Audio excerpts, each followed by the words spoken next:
Hey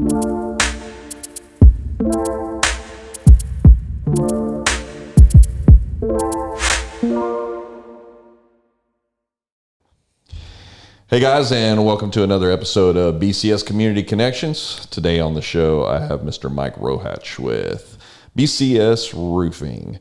And so today we came together, wanted to talk a little bit about your business, talk about the start of your business, kind of where it developed from. I know initially your business has kind of branched out from a previous business that y'all had. So what I'd like you to do is talk a little bit about your history, where you came from, where you grew up, what brought you to Bryan College Station area, which I know you live in Franklin, right? Right. Yeah. Right. So, but talk to kind of what got you here, talk about your history just a little bit, and then we'll talk a little bit about the business, how it came to be, and then kind of walk our way down some of the things that your business does here in the local community and things that you're growing into. So a little bit about yourself. So I am from New Braunfels. Went to high school in San Antonio, stayed there for a little bit, and then I think when I was 19, moved up to College Station, started going to school at Blinn, did the usual, wanted to get in A&M, and then kind of got sidetracked. Had a little different career path than what I initially started, and actually wound up getting involved with EMS and the fire service. Yeah. So I was a firefighter here in College Station for a day short of 9 years, and I mean that's just kind of the back. Got married to my wife. We moved to Franklin. Have 2 kids, and she's a teacher. So you come here. What you came here specifically though for the idea of going to school? Right. I came here specifically to go to A&M. Gotcha. I wanted to go to A&M. Okay.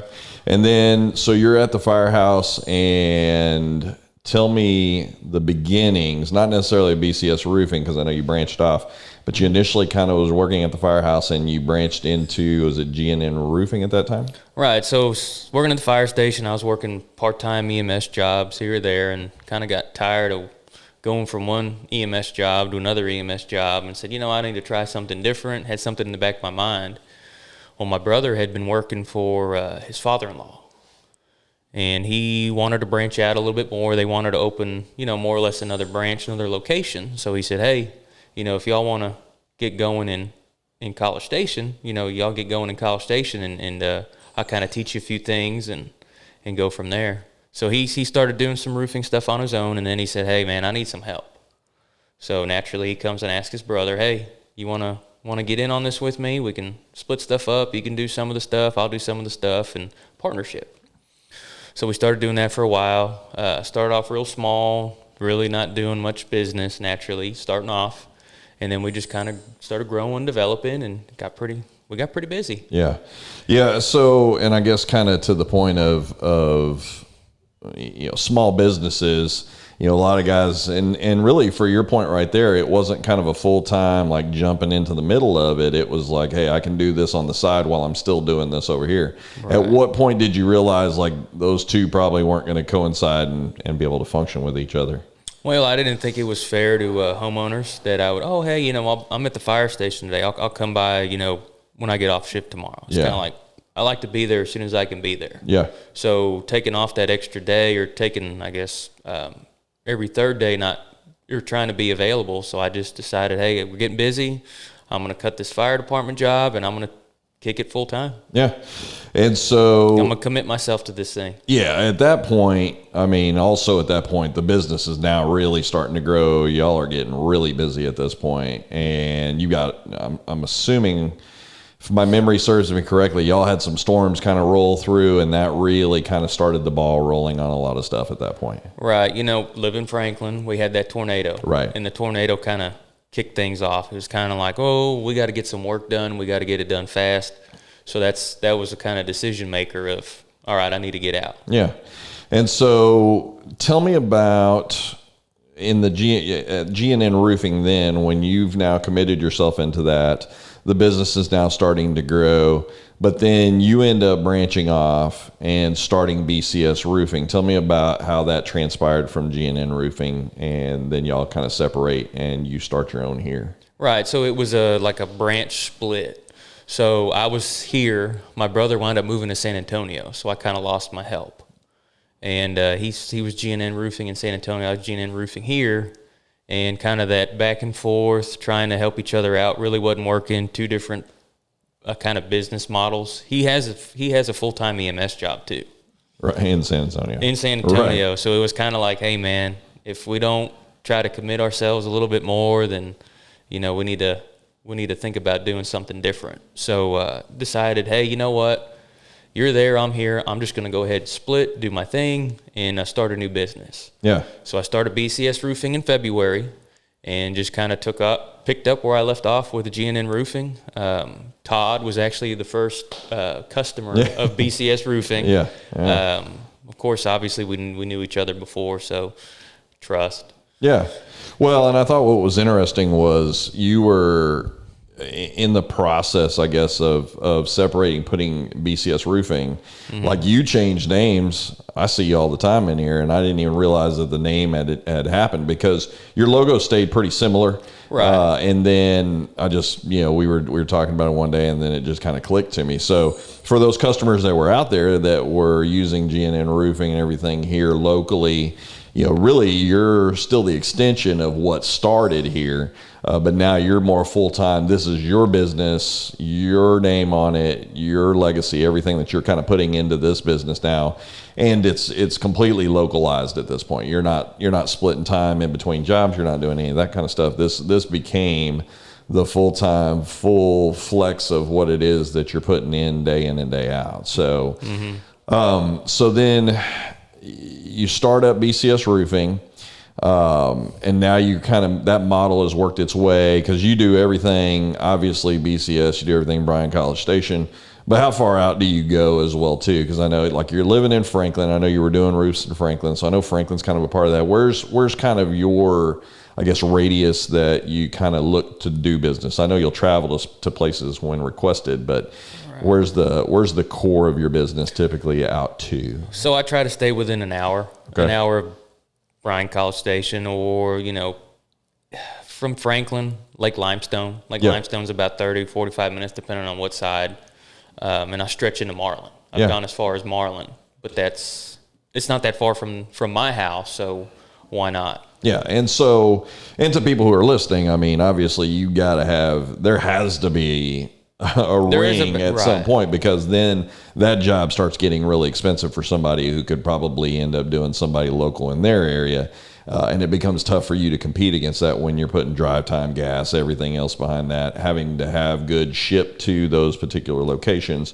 So for you, it makes a lot more sense to kind of keep this circle of a diameter where you're running at, and still being able to keep all the quality and the controls on it, that you're involved in it. You can oversee it. You can inspect it as it's going. So, well, it's kind of hard too to get guys to travel certain places. And sure. I'm very comfortable with the guys I use. I know their quality. I know who they are.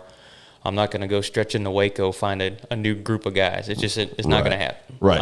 I like my guys. We do good work. I'm going to stick with them. And you're employing local. So, I mean, those guys that are here are guys that also live in the community as well, too. So they represent your business day in and day out, even in their own community as well, too. So they got to also understand, while it's BCS Roofing, they still work for BCS Roofing. So it's a direct reflection of what they put into it as well, too. So. Right.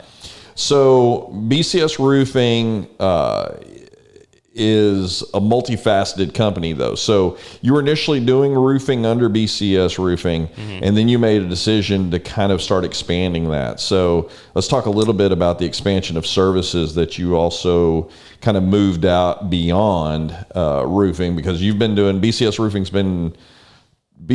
Roofing in town for how long? How long I've been in BC, or how long I started? With actual BCS Roofing as your title. It's since February. Yeah. So, but prior to that, obviously, G&N Roofing. So it's not like you just came into the community in February. I just kind of want to give everybody kind of a timeline history of when it changed over to BCS Roofing. But you were still doing all that stuff even prior to that. So then you saw, and I don't know, was it COVID based or not? We kind of didn't have that discussion, but you saw this gap, I guess, that's in the marketplace for other services that you felt like you could offer. So let's talk about those a little bit, on what those services are. So it was pre-COVID, and actually it was still G&N Roofing. But storms, you don't just have, you have a windstorm or a tornado, you don't just have roofing damage. Right. You have siding, and you could have framing, you have some interior stuff. And most roofers, as soon as they start seeing that stuff, they either walk away or they only want to do one thing. Hey, Right. call me back when the roof's ready to go. Or when the wall's put back up. Right. Or, hey, tell me when the roof structure's reframed. Right. So it's kind of like, all right, well, I wanted to be the one-stop shop. Right. So I'm going to hire you. Because most people like that. They only want to go to one person if something's wrong. They don't want to have to go chase down this guy and that guy and this guy and that guy. They want to go to one guy and say, hey, we need this fixed. Well, and to an extent, if I'm the potential customer, it's almost like subcontracting at that level from the customer base. Sure. I don't want to have to go chase 4 guys that are going to be involved in this. And I'm already fighting a battle uphill when I've got to deal with my insurance on all of this stuff as well, too, especially if it's storm damage stuff. So it makes things a little bit, I guess a little bit more laser focused for the customer to be able to go, okay, this is my guy. I don't have to go here to get a wall rebuilt, here to get this, particular whatever. Maybe my outside building blew away or got damaged. I don't have to go and find me a framer and a roofer and, X to be able to put all this together. So now all of a sudden people who can call on you for services, like you said, has a one-stop shop. They have the ability to be able to go, Mike's my guy and Mike's handling all of this. Mm-hmm. And you help them with the insurance parts of that, walk them through that piece as well. Right. So we take the insurance claim and we run with it because insurance is notorious for underpaying and missing out. Right. And if homeowner goes and they want to bid this and bid that and bid this, well, your bids are going to come back high. And one, you're either going to get stuck paying it or you're going to wind up finding the cheaper guy. And there's a reason why the guy is cheaper. Yeah. They're skimping on something. They're not counting everything. So I take the claim, I go through it, I go item by item. I'll go to a house, we'll do a full inspection. I'll punch it all in. I'll put all the paperwork together and I'll send it back to the insurance company and go, look, this is what y'all missed. We need to bring this price up. Yeah. And it does work. So these people are just out of pocket their deductible. They're not having to overpay for what they had. Right. Or they're not willing, or they're not having to go to lower services just to go with the bare minimum to get it back. Well, yeah, let's be honest. I mean, an insurance company is in the business to make money. Sure. And so when they got to pay a claim out, then they're also in the business to protect money. So, and protect money means I don't want to accuse all insurances of undercutting prices on stuff when they're looking at what they're willing to pay, I guess, as far as to refix something. So having an advocate in your corner as the client is important, that you can say, I don't know jack about roofing. I don't know jack about, what all it's going to take to put my wall back up here that this storm knocked down. And it's not necessarily insurance trying to screw you. Yeah. It's the lack of knowledge. Right. These guys are adjusters. They go out and they see and they just do common stuff. They don't do any work. They never put their hands on anything. They never order anything. So they miss, I need 2x4s for that. I need nails for that. I didn't know I needed nails. Yeah. So that's where, someone that knows what they're doing can go in there and explain it to the insurance company. This is why this price went up. Yeah. And you have a true line of sight at market value rates as well, too. You know that if you're going to have to rebuild something, if you're in the business, from day to day what lumber's going to look like price-wise. Sure. And so we can go back and look at just go back to February of 2020 and prices of lumber then versus prices of lumber now, as far as with, tariffs on everything and being more difficult to get a hold of, and that supply demand chain that's pushing those prices way up. Lumber's moved through the roof. Looking through the roof. 2-3 times the price. Yeah. So that impact is also something that an advocate who does the job every day is also going to be able to go back to the insurance and say, listen, man, I know you priced this out, but understand these particular things that you've priced out have gone up in price X. Mm-hmm. Maybe your model or maybe especially for people who maybe have not so great insurance, or they just have kind of a sometimes claims kind of a blanket that they're covering with their house. They didn't really look into those things. And just like anything else, I mean, how many people actually, when they're getting insurance on their home, are looking at it as a whole policy coverage as opposed to just, listen, man, if something happens to your house, you've got a 1% deductible on the roof and blah, blah, blah, blah, blah. And you just, okay, that's fine. Well, it's always price. Yeah. You know, X insurance company comes at you at this, and then this guy comes at you at this. You're more apt to go with the cheaper price. Yeah. Well, and to the point that you made earlier, which is, and you're getting what you pay for. If it's cheaper, exactly. Mm-hmm. If it's cheaper, what got cut out of the deal? Why is it cheap? Why is it X number of hundreds or thousands, and even some cases cheaper? Well, do you have a 2% deductible? Do you have a 5% deductible? Yeah, which again doesn't sound like much in the equation until you put, a roof on that's going to cost 15, 20 grand. And now as that, okay, well, whatever, I understand. Well, it's not 1% or 2% of the price of the roof. It's 1%, 2% of the price of your house. Exactly. So now if I'm sitting at a $200,000 house and I've got 1%, well, that's, $2,000 that I'm out of pocket on for that roof that I'm putting on there. But if I'm sitting in that $200,000 house and it's a 5% deductible and I got a great rate on my home insurance, but now my out of pocket looks more like 10 grand. Right. And so, these are all front side pieces that, when you're dealing in that particular world, it's almost like, and we'll discuss it here a little bit later, but it's almost like out of sight, out of mind. You don't really worry about it until it's time to worry about it, right? Well, insurance, you have it for just in case. No one ever thinks they're going to file a claim. And here lately with the number of storms we've been having, Brian in College Station got hit with that hailstorm 2 years ago. Yeah. Got hit with one again in May. Yeah. So it's beginning to be more and more frequent. And you're more deductibles. You're paying more money. And plus it's 2020. There's no telling what could happen. We could have Sharknado come through here or something not over at this yet. point. So advocating for the customer and being able to work with insurance is a big deal to have a roofer that's right in the middle of that with you. I say roofing, more contractor services. So let's talk a little bit more about that. What other services did you bring on board underneath BCS Roofing that our listeners need to kind of be aware of what you offer as a business? So naturally, roofing and gutters. Okay. Gutters and roofing should go hand in hand. So I have a gutter machine. We run our own gutters. We don't sub that out. We run those ourselves. We do siding. We can do hardy, wood, smart side, even vinyl siding. Okay. I don't think there's anybody else in the area that actually does vinyl siding other than us. It's not very popular, but a lot of these houses have it. And if it's damaged, people just want to fix it. They don't want to replace all their siding. So we can do that. But we do garages. We can do decks, extensions, interior work. So if you want to remodel something, we can do sheetrock and the drywall and trim, cabinets, painting. Yeah. Just anything a remodeler can do is what we can handle. So tell me why you kind of walked down that path to add those services in under BCS Roofing. Same thing on an insurance claim. Somebody wants to do a roof. Well, sometimes they have what do you think we need to do? Or do you know somebody that can add this to the house? We've been talking about adding a porch. Well, hey, I can do that. Yeah. You don't have to go find somebody else. Perfect. So been picking up that little bit more work and picking up more roofs by people that are looking to doing more work. Yeah. Whereas I've lost out on beforehand, before we did any of that, I've lost out on jobs because I couldn't do something simple. Yeah.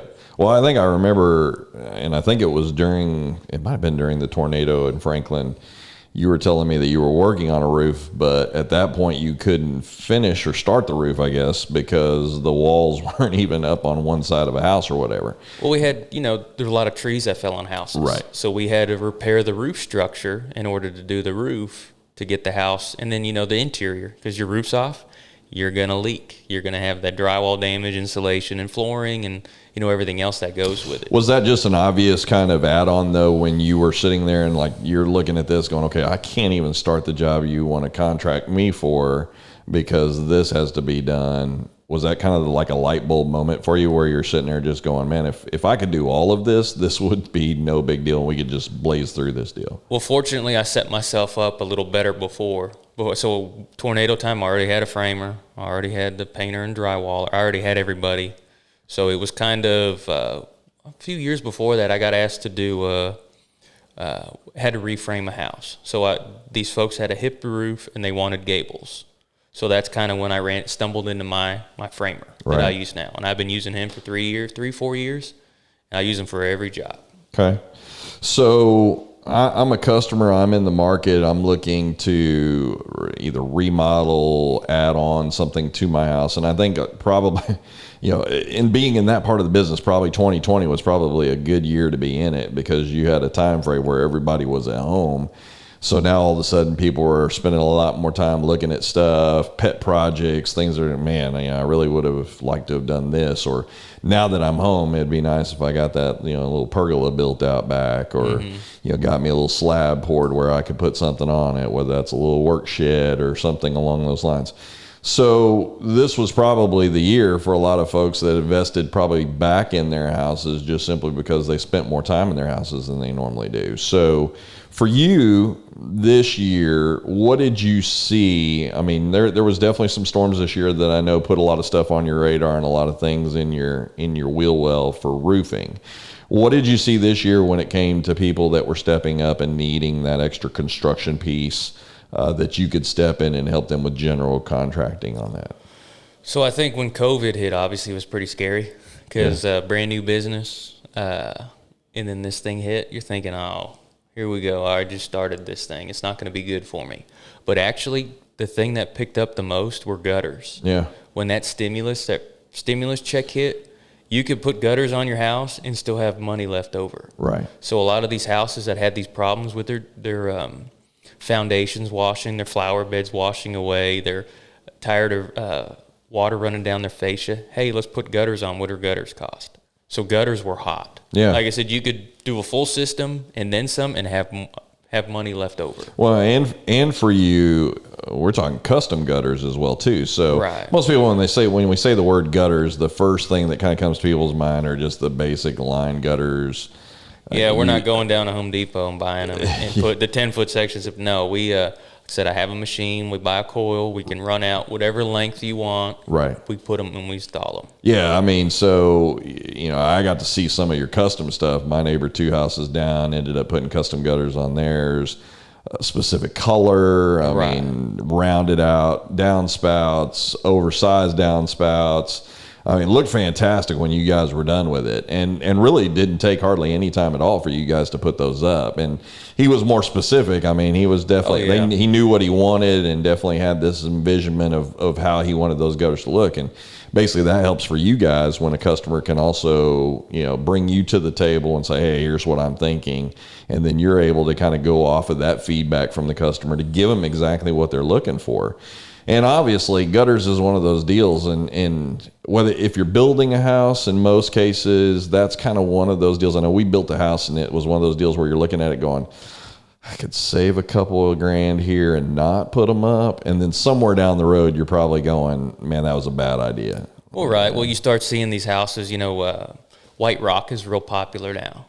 Well, you get the water coming down off the roof, splashing on the dirt. Well, now my white rock isn't white. Right. So how do we fix it? Yeah. You put grass in, or you put gutters in. Yeah, no, and to that point, when these roof lines and everything. I mean, I've got a high pitch on my roof, and so when water rains on my house, it doesn't just come down real gently on the deal. We had washout that was happening during the build, and that was kind of the little siren for us that kind of went off, sitting there going, listen, this is probably a good idea to invest all the way around. And some customers, when they're building in those new houses, just put maybe a front on, or, one on the back or something like that, something very basic just to get it in.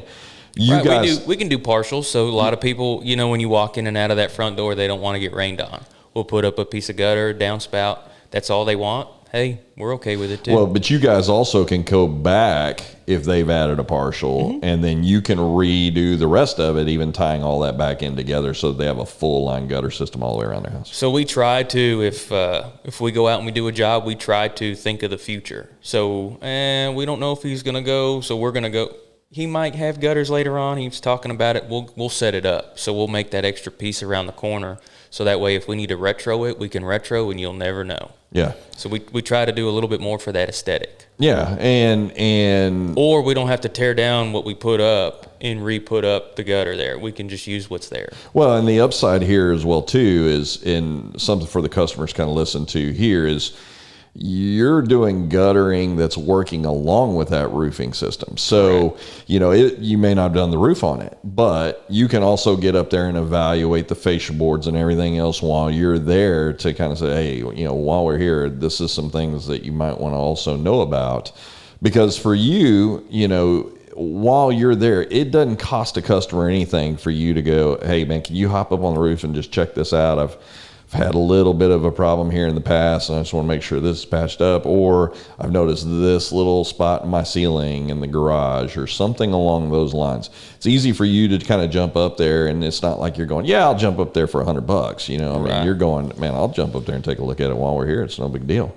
And normally when I'm going to price a gutter job, I'll look around and go, hey, I'll notice things and bring it to the homeowner's attention. Yeah. Or I'll say, hey, you want me to just take a look at that while I'm here? And then I don't try to drum up business, but a homeowner should know, hey, there's something wrong. You should probably get it fixed. You don't have to hire me, but just wanted to bring it to your attention. Yeah, because let's be honest, the first kind of line of sight for some customers when, let's say you're doing a gutter job somewhere and then you turn around and say, hey, man, I'll hop up there and just kind of take a look around, make sure everything's okay. Mm-hmm. First initial knee-jerk reaction from a customer like, oh, great. Exactly. He's probably looking for something else. And quite honestly, it's you just building that relationship of just saying, hey, look, I don't care if you use us or not for this. I just want to make sure you know what's going on.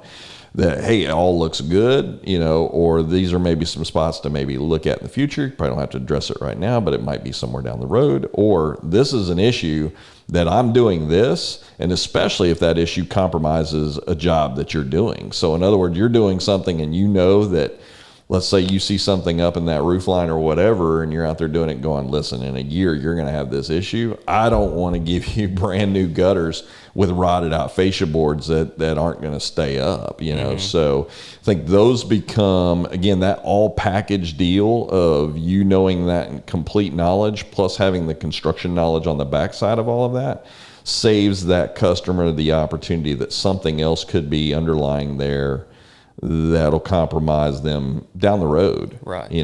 So. And there's a lot of times too, I'll just fix something while I'm there. All right. I'll just fix it. You'll never know about it. Hey, we did this. Yeah. There's a lot of things I tell the guys, hey, if you see this, we need to fix it. Yeah.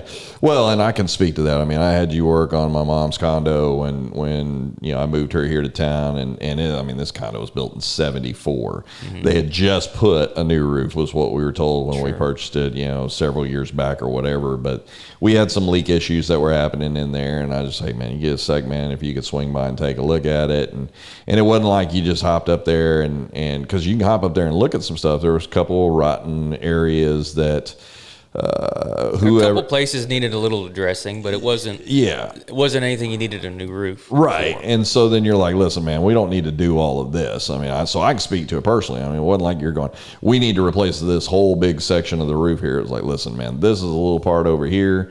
I can just take and patch this little area and we can fix this part. You don't need to worry about redoing an entire roof here. And that's what you got to be cautious of, because let's be honest, man, if I think we'd talked about it one time, like, what do you see in town when a major storm rolls through is all of a sudden you start seeing all of these trucks running through. They've all got out-of-town numbers on the back windows of them, and those guys are just storm chasing, just trying to figure out, where can I make a dollar here or there? Oh, that hailstorm rolled through and busted up a bunch of stuff, so let's go up here or let's go over here, and they just kind of chase it all around. Right. That's not your business. Your business is take care of your backyard. Right. I'm staying put. I'm not chasing a storm. Right. It's just, there's a lot of work here. There's plenty of work here. Why do I need to go chase it? Yeah, and again, it's important to also understand those guys are probably going to come into town, and their prices are going to sound probably really good. Mm-hmm. But the part that the customers need to understand is what happens if they put that roof on. There's an issue with it somewhere down the road, and they're out of Oklahoma. It's funny you say that. And no, there are roofers that come out of Oklahoma down here. And then when they go back and they have issues, they'll call down here and say, hey, do you think you can take care of this for me? Kid you not, it happens. Subcontract. And I've been subcontracted by roofers out of Houston. Yeah. Hey, do you think you guys can take this job on for us? We storm chased and we can't handle it. We're just going to slide it to you if you can do it for us. Yeah. Imagine coming out of Oklahoma, probably one of the worst states for like extreme severe weather popping up in a heartbeat. And you're chasing storms down here into South Texas. Right. And literally in your own backyard where you're working at, they get storms all the time. You're not going to go through a year there where you don't have hailstorms. And so for you, again, I think it's important that the customers recognize that it's your backyard, it's your town, it's your legacy. You're not going anywhere. You don't have any intent to pull up stake and run and go start up somewhere else. I mean, so it's valuable to have that business who's in business. Now, to that point also, there are a lot of roofing companies here in town that people can have choices of. Oh, sure. And these are guys that have been in the business in some cases for decades. And so, but these are also really big businesses. They've grown that business over a period of time, which I always find funny because you talk about businesses who've gotten really large from where they started. Well, everybody started somewhere. Right? Everybody started somewhere. You had to get your feet wet and you had to grow. Right. And so those companies are going to say, well, listen, we've been doing this forever. And to an extent, there's almost kind of this, I want to be cautious with my words here. I mean, but there's almost kind of this reckoning that comes on the backside of this of just going, we've done this for so long, man. We know it better than anybody else. And I don't want to call it cockiness, but it's this idea of, hey, we've been in the game, right? Mm-hmm. And to that point, not taking anything away from what they've built, there also becomes this point as well, like the bigger you grow as a company, the more your expenses grow, the more your internal expenses grow, and now all of a sudden a roof has to be a little bit more expensive because I got to pay all of these people that we're doing, or we've got to have a certain number of jobs coming in, whether they track it by week, by month, or whatever, to pay those overheads and the bills coming, and they need that budget, kind of a bigger budget line in order to be taking care of that. You're not that overgrown big company that has to worry about 200 people that are working in your business that you gotta support. And I'm sure there may come a day that is you. But I think the important part of understanding is who you are as a person running your business is probably more important to me than your business model itself. Meaning, do I have somebody that's trustworthy in front of me? Am I going to be able to know that I can put my trust in them, that they're not going to sit here and shank me for whatever dollars they can get out of me, and that they're going to sit there and look at it and go, listen, man, I'm here to be an advocate for you in this process. And my goal here is that I want to make sure when I leave this and I'm done, that word of mouth for me travels well through you with your experience that you've had here. Mm-hmm. Because I mean, again, how many of these roofing companies start a job and then somewhere in between it slows down, or, hey, I got to pull guys off because I got another job over here that I've got to go finish up, but we'll be back to fix your roof in another week or so, or I'm kicking you down the road. I got a roof repair. I got a leak happening. Man, I don't need to wait a month, for that thing to get fixed, especially if I'm in storm season as it is right now. It's like I need stuff to start rolling here fast. And if not anything, I need somebody who can get up there and tell me, like, hey, listen, what is the damage? How long do you think this has been going on? And you're able to evaluate that just by, jumping up there, seeing what's going on, coming into the inside. So listen, man, this is something that we need to get fixed like right now. Mm-hmm. And the capacity to be able to take care of that for that customer to handle the issues that are in front of them. And it's a daunting task, man. That is, I think you told me at one time, people put a roof on their house and they never check it again. Forget about it. Yeah. It's out of sight, out of mind. It's on there. It's not leaking. I don't need to worry about it. Yeah. But, routine maintenance is just like a vehicle. Or you go to the doctor. You take your truck to the oil place. Yeah. You have to get an oil change. So the roof's the same way. It's it's probably the most expensive thing on your house. But it's the most expensive part of your house is your roof. Yeah. And everything's underneath it. So if you have a leaky roof, we're going to be rotting some wood, damaging some ceilings, maybe some flooring. So it's kind of gets expensive if you have a leaky roof. Yeah, and so that was kind of where I was leading into, was the maintenance part of this deal. So like in my mom's situation, back gutter was completely full of leaves, had a huge tree that was over the top of it that was causing the water to back up into the gutter and then going up underneath in the fascia boards and then causing some issues there at the corners of her place. Again, things that I'm not hopping up on a ladder every quarter and looking up there, or twice a year or whatever. It's like, man, I don't jump up there unless something requires me to jump up there. That's exactly right. So why not get another, second opinion, or why not get somebody else to put their eyes on it that knows what they're looking for? Yeah, and so you also offer that as a service as well too, to be able to come out and do routine maintenance on it. And that maintenance can look, I'm using the word maintenance. I mean, that's kind of a loose term, I guess, to put on it. So we just basically do an overall inspection. We'll do a 360 on the ground. We'll check for, does your soffit have damage? Because if your soffit has damage, you probably have a roof leak. We'll start looking at your fascia. We'll get on the roof, take off any of the debris, because, you have leaves, branches, whatever on your soccer balls. Yeah. Kids' toys on your roof. Yeah. Happens. Yeah. But we'll take everything down, and then we'll start checking flashings, and we'll start checking vents, and we'll just start doing an overall assessment, checking wear on the roof, taking pictures. Yeah. Because it's easy for me to go on a roof and say, oh, yeah, you have all this wrong, or, hey, you need a new roof. Your roof is bad. Well, why is my roof bad? So we just find little evidence that says, hey, this is what we need to be doing. This is what we need to be looking for, and kind of come up with a little game plan. Yeah. Hey, you got your roof's 10 years old, but, we're showing excessive wear. I think we had some storm damage. I see some what looks to be hail damage and some shingles pulled up. Maybe we need to look at filing a claim. Or, yeah, your roof's 10 years old, but it looks great. Keep on doing what you're doing. Call us back in a year. Yeah, and also the goal there is, when you're putting a roof on, you also want to communicate that back to the customer as well too, to go, we want to do something here that's going to last you, that you're not going to have to worry about what's going to happen with this. But to that, almost every roof needs inspection, routine maintenance to it, somebody kind of checking it out.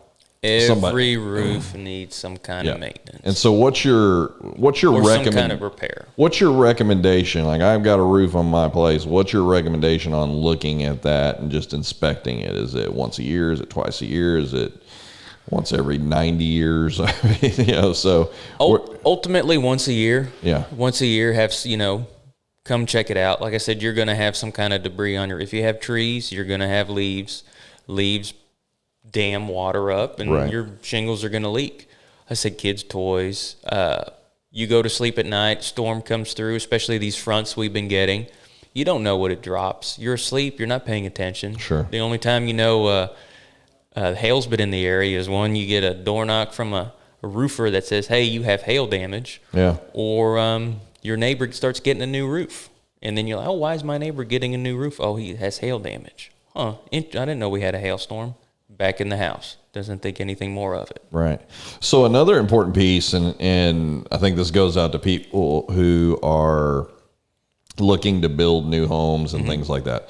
Sometimes when you get a home builder's obviously going to have a contractor for their roofing that they like to use, right? Like, that's the person that is typically in line and carrying from house to house to house. But as a home buyer, when I'm looking to build a house, I think most people don't know that they don't have to be stuck with that roofer.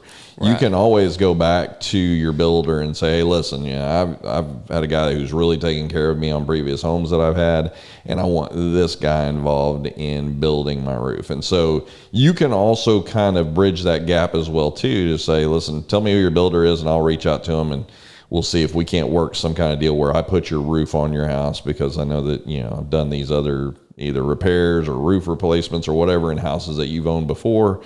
And it doesn't just hog tie you to just that particular roofer. Because, again, I'm not knocking any builders in town, but there will be builders in town that obviously they'll start with this roofing contractor, and then somewhere along the lines they figure, okay, well, now I'm going to move to this one. I mean, I would venture to bet that if we got 10 10 long-term home builders in a room and asked them if on day one they're still using the same roofing contractor that they were using in the beginning. I mean, there's constant change there, but there's constant change there because of how that process looks and goes. I mean, if I'm building homes and I got to babysit a guy to put a roof on, or I got to chase down where my contracted roofer is at, that's going to be an issue for me, and I'm going to change that out. But as a home buyer, I can also work through my builder to pull in a BCS roofing to put my roof on. Sure. We don't do it very often. New construction's kind of builders like price. It's all driven on price. Sure. They don't want to hire an actual roofing contractor. Right. So we've been asked by a handful of folks, hey, we're building a new house. Can you put the roof on? We'll get them a price. Hey, we know you're significant. Well, we know you're more, but we're going to use you anyway because we know your quality. Right. Because most roofing companies, I think maybe majority of us in town are certified with a manufacturer. Right. So we can offer those extended warranties. We know what we're using. There's a little bit more quality control with these manufacturers too. Every once in a while, they do spot checks. Right. Make sure we're doing the roof like they want us to do. So that's kind of the big thing with us is we do them all the time, but we're certified. Yeah.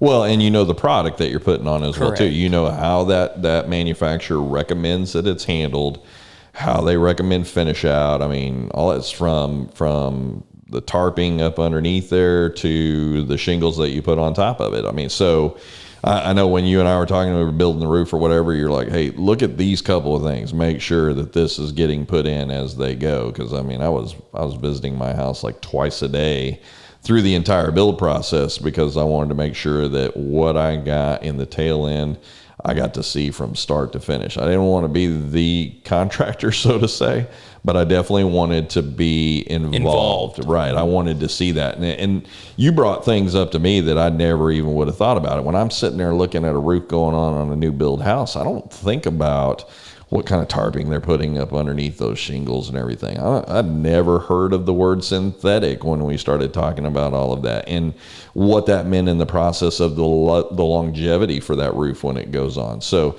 even just your input on that of, hey, make sure you're looking at these things as this is going on. Make sure it's happening this way.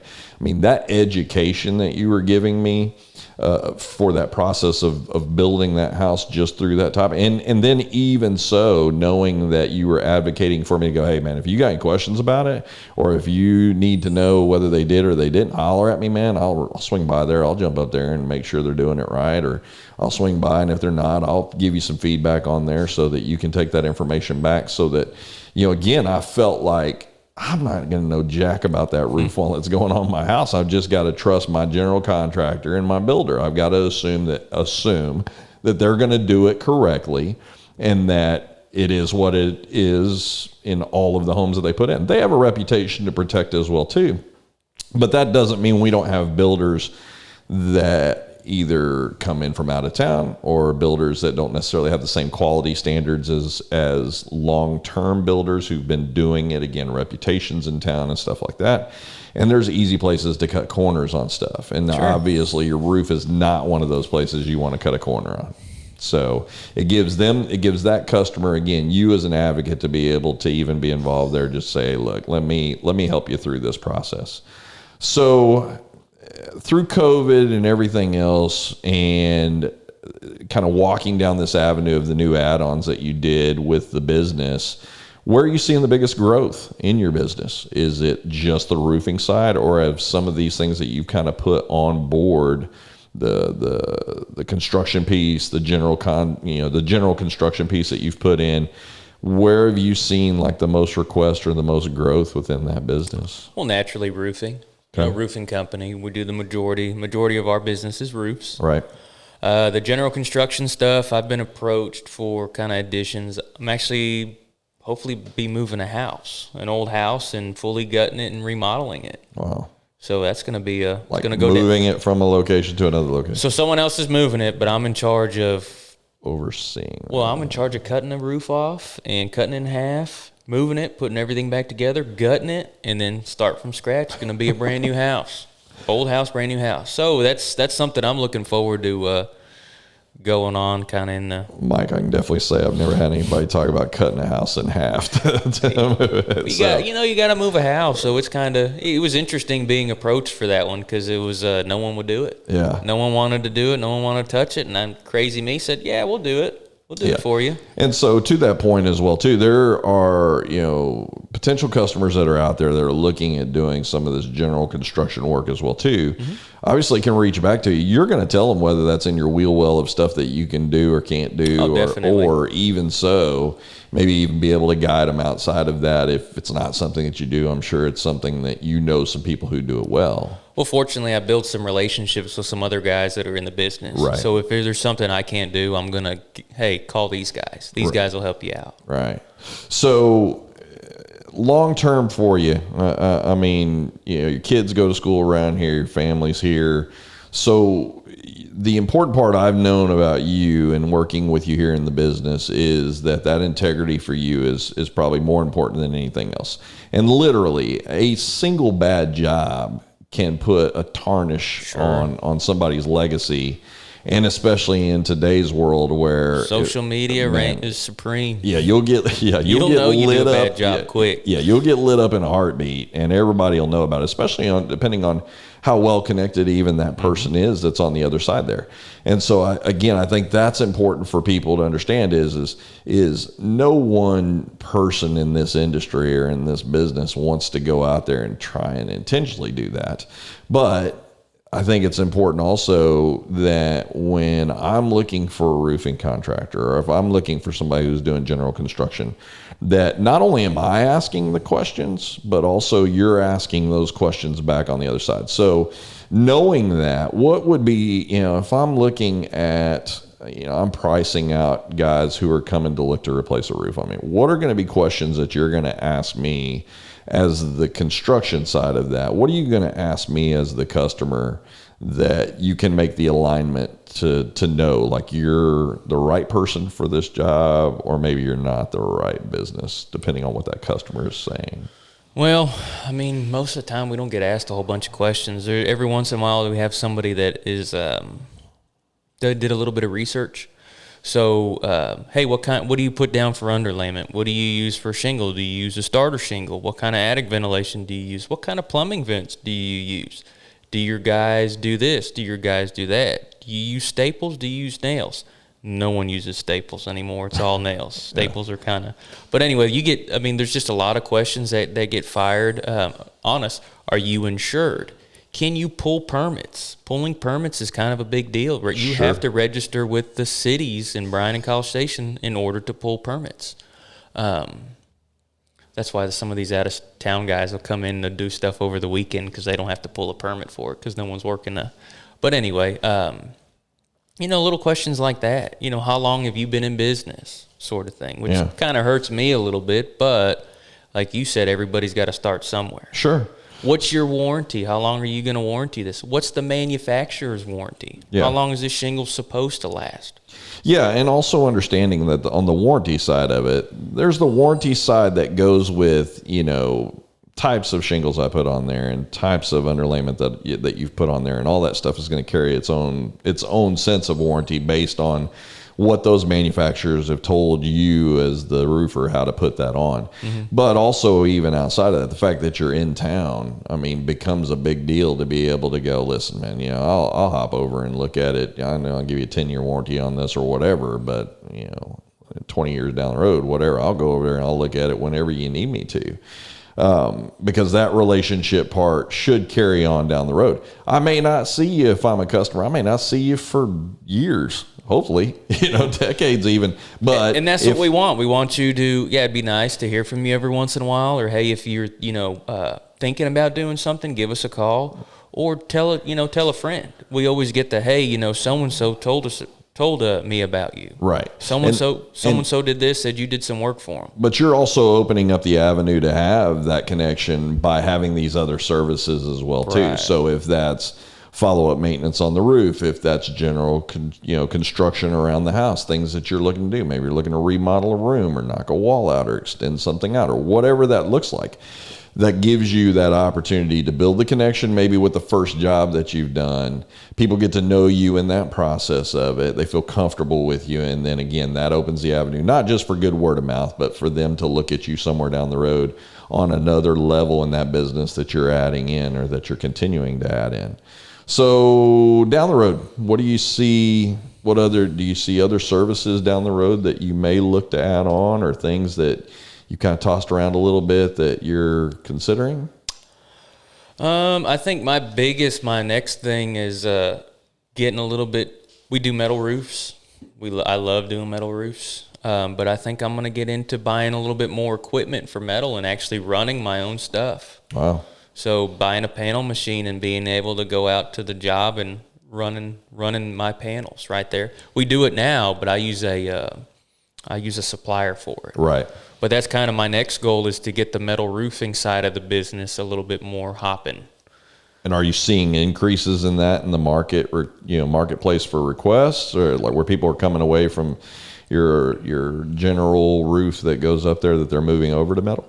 So yeah, everybody always asks about metal. Hey, how much does metal cost? And then when you give them a price, it's sticker shock because they weren't expecting it. Yeah. So, but I'm seeing more of a slide towards metal roofs. They're getting more and more common.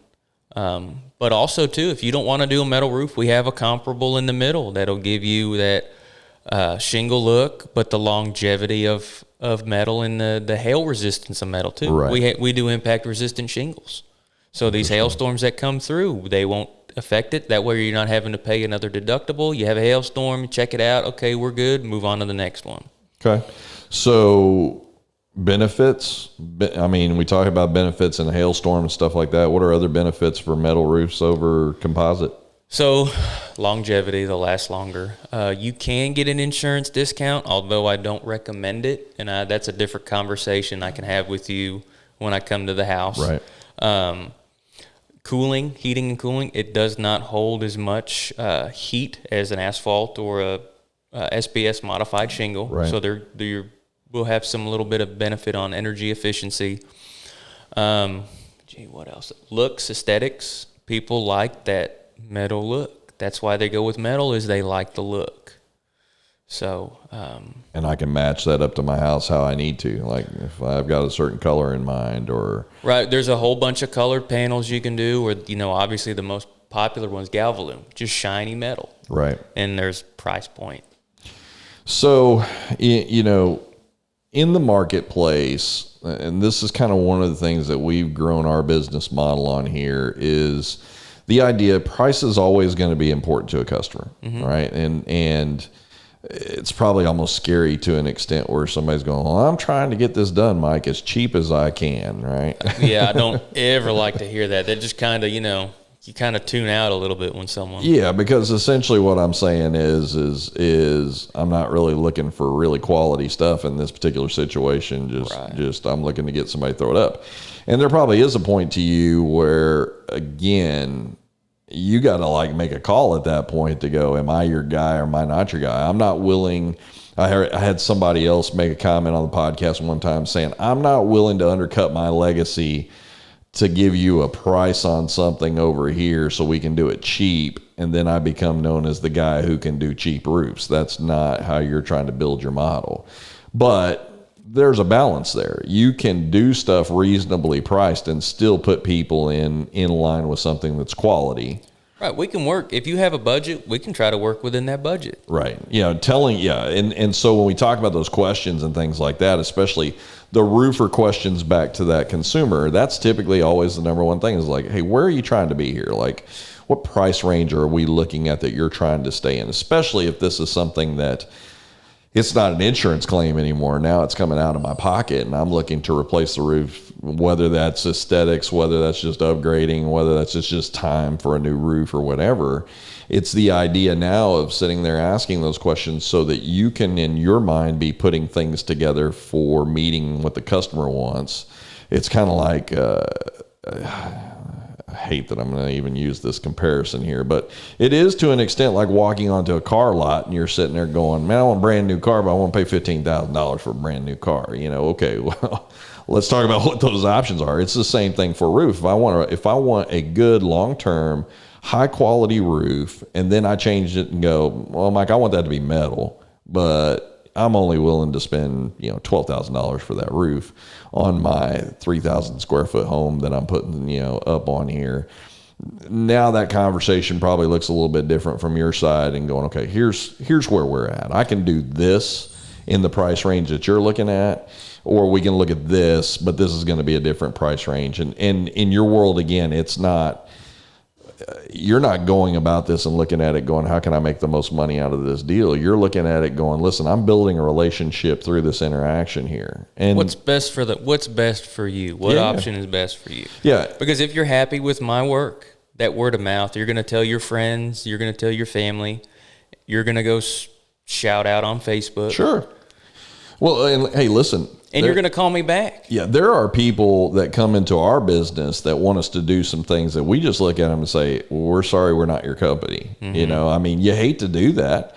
But in order to insulate your business model and to ensure that you're giving that quality consistently, there are times that you have to be able to step back a little bit and go, it's not us. It might be somebody else, or somebody walks in and says, well, I can get this done for this price. And that doesn't just necessarily qualify us to go, okay, well, we'll meet that price. Right. It's kind of that same deal like you said earlier in the podcast. If it's this low, why is it this low? And are you really asking those kind of questions as opposed to the idea of going, man, I like that price a lot better? And I tell them, I'll get you a phone number. I keep some phone numbers of the cheaper guys. So if you want them, I'll send them to you. Yeah. But hold on to my number, because you'll be calling me back to fix that. Exactly. I promise. Yeah, because you don't want your name attached to something that has to be fixed quickly, right? 20 years down the road, 25 years down the road, that's a whole other story. But you're not going to put your name on something and do something on a customer's basis just so that you can line your pocket. And that's what I love about you. I love the idea that you're not willing to compromise that part of it. And I still get that small business feel. I get to put face to name. I'm dealing in most cases with the owner of the company. Now that's one of those deals of, when we get into these bigger business models for roofers and things like that, that's one of those deals where you start losing that. Now it's different layers of supervision and different guys that are handling it. And so, well, you'll have, some of the companies, you get bigger. You get bigger. You don't have to, as the boss, you can't allocate your time to everybody. Sure. But, at least with me right now is I'm going to come to your house. I'm going to assess it. I'm going to give you the estimate. I'm going to meet up with you. We're going to sign paperwork. I'm going to line your job out. I'm going to show up on the day that roof's installed, and I'm going to go over things with the guys, and I'm going to be around in case there's something that needs to get done or needs to get handled. Yeah, and again, talking about that small business, it's not going to last forever, but at least I'll try to be a little bit more involved with everything. Right, but small business model where I've got an actively involved owner in my process. Not necessarily that I need to see you up there tacking nails in and getting everything done, but I know that your name is attached to it through the process. Not like you said, you're not sending out outside sales reps or whatever to go out and price all this stuff out and to go look at it and everything else. It's you that's coming on site. It's you that's handling all this. So again, that relationship gets built early. And the idea of that also is that when this job is done, that person then becomes almost like a little calling card for you somewhere down the road. When they're sitting there having lunch or dinner with one of their friends, they're like, man, I'm going to have to get my roof fixed. I got a guy for you. And so that's the value in having that actively involved owner in the process, because it's topside down at that point. Your customers get to experience you topside down. And so I think that lends a lot of value to the business model as well too. Now, will that day always stay like it is today? Like I said, everybody starts small, yeah. But we don't know. But if you've got enough guys who dealt with you when you were early on, and knew I know you well enough to know that even if you become big BCS Roofing, 200 people working underneath you and everything else, is not going to be, hey, catch me in Cabo, man. I'll see you on the backside. Yeah, so, I don't think that'll ever happen. Yeah, so I think that's the value. And in this world where we're at right now, we need to be supporting local businesses. Correct. We need to keep everything in local. So just, and I don't know that I can stress that enough. In our 2020 model of where we're at, it's not like things aren't happening. It's not like there aren't roofers working and stuff like that. But we need to understand that these guys that come storm chasing and everything else, man, I mean, even if you get a price quote from those guys, bring that back to, if they come in from out of town, bring that to you so that you can look at it and advocate for that pricing. You can sit there and look at it, like you said, and go, listen, man, this is $2,000 cheaper for a reason. Do you know what that reason is? Apples to apples. What are we reusing? What are we skimping on? Yeah, you'd made a comment one time, we were talking like people like reclamating old stuff and putting it up on roofs, and you never see it because you're not there. Very common. And then the insurance companies, if you come back for a claim later on, they're not paying for it again. Right. If they reuse something and it gets damaged again, that's it. Yeah. So if it's beyond usable, you're going to have to come out of pocket for it. And listen, how am I going to know that as the consumer? I didn't hop up there any other time before. And let's just say that flatbed rolls up and bottom side of it has a brand new plywood plank and top side of it has a brand new plywood plank. But everything in the middle might have been from a previous job that I just stripped everything off of. It looks great when I leave my house out of my driveway to go to work and let you work on my roof. But how do I know what's in the middle? Mm-hmm. And by the time I get home, there's shingles on it. Everything's already done. And it's like, hey, peace out, man. We're going back to Oklahoma. We're going back to Houston. Right. So again, I think those are all important. And people think that kind of stuff doesn't happen. Happens all the time. But when you're not local, when you're not using businesses that are reputable businesses local, you're rolling that dice. You don't know what you're going to end up with. Well, here's another thing going local. If you did a bad job for somebody and you run into them at the store. Yeah, exactly. Yeah, you're not going to dodge them forever, obviously. No, you're going to run into these people. It happens all the time. So you're more like, we're more likely to do the better job for you. Yeah. We know we're going to run into you at some point. It's a small world. Man, I see you more here than probably any of my other customers. It seems like you're in once a week or so. I just like it here. I know. We try to be friendly on that kind of stuff. So, or I buy too much stuff. Hey, we appreciate that, Mike. You're a good customer for us. So if I'm in the market, I'm looking at roofing, I'm looking at general construction, I'm looking at gutters. Tell me how I can get a hold of you. Where can I go back to get a hold of Mike so that he can come out and start working with me on this? So you can check us out on the web. We have a website. We have a submission form, so you can type in your information, type in what you want, and then we can get back to you kind of whenever we have a chance. You can look us up on Facebook. Check us out on Facebook, like us, take a look at some of our work. We post stuff regularly, so you can see kind of how we're doing things. Yeah, you have a lot of pictures on there of jobs that you've done in the past. Well, I'm proud of the work we do. Yeah. I'm proud of the quality, proud of the guys that I have working for me. So that's why I post them. I'm not afraid of our work. I'm not ashamed of it. Yeah, and you got pictures on there from everything, from little to big. I mean, I've seen some of the pictures that are on there. There's some pretty impressive work that's on there. Like I said, proud of the guys. They do a great job. Yeah. Or you can just give us a call, 979-589-ROOF, and that'll come to my phone, and I'll answer, and we'll schedule something and set something up for you. That's awesome, man. So, well, listen, man, I mean, if anybody can speak to it, I've had the personal experience of having you come out and work with us. Todd, my brother-in-law, has had the personal experience. I've done work for all three of y'all. Yeah. I've done work for Keitra. I've done work for quite a bit. Yeah. And so, and honestly, if it comes down to it, I got to have some kind of roofing deal done. You're always first on. I got you on speed dial when I need you. And so, and again, that just speaks volumes for you. It speaks volumes for what we see even internally here in the business and who we deal with. Because you're not our only roofer that's doing business with us or whatever. But you're one of those guys that when we're looking at it, that we're going, okay, let's call Mike and let's let Mike, go through this and do this. We've had stuff here at the company, and I think that's probably another thing to kind of throw out. We didn't really touch on that. It's not all just home-based stuff that we do. I mean, that's kind of typically what people think of when they think of a roof. But we had a leak here at the storefront, and, we were basically kind of out of warranty at the point of who built our building or whatever. So we give you a holler and say, hey, man, here's where the rain's coming in at. Can you hop up there and take a look at it for us?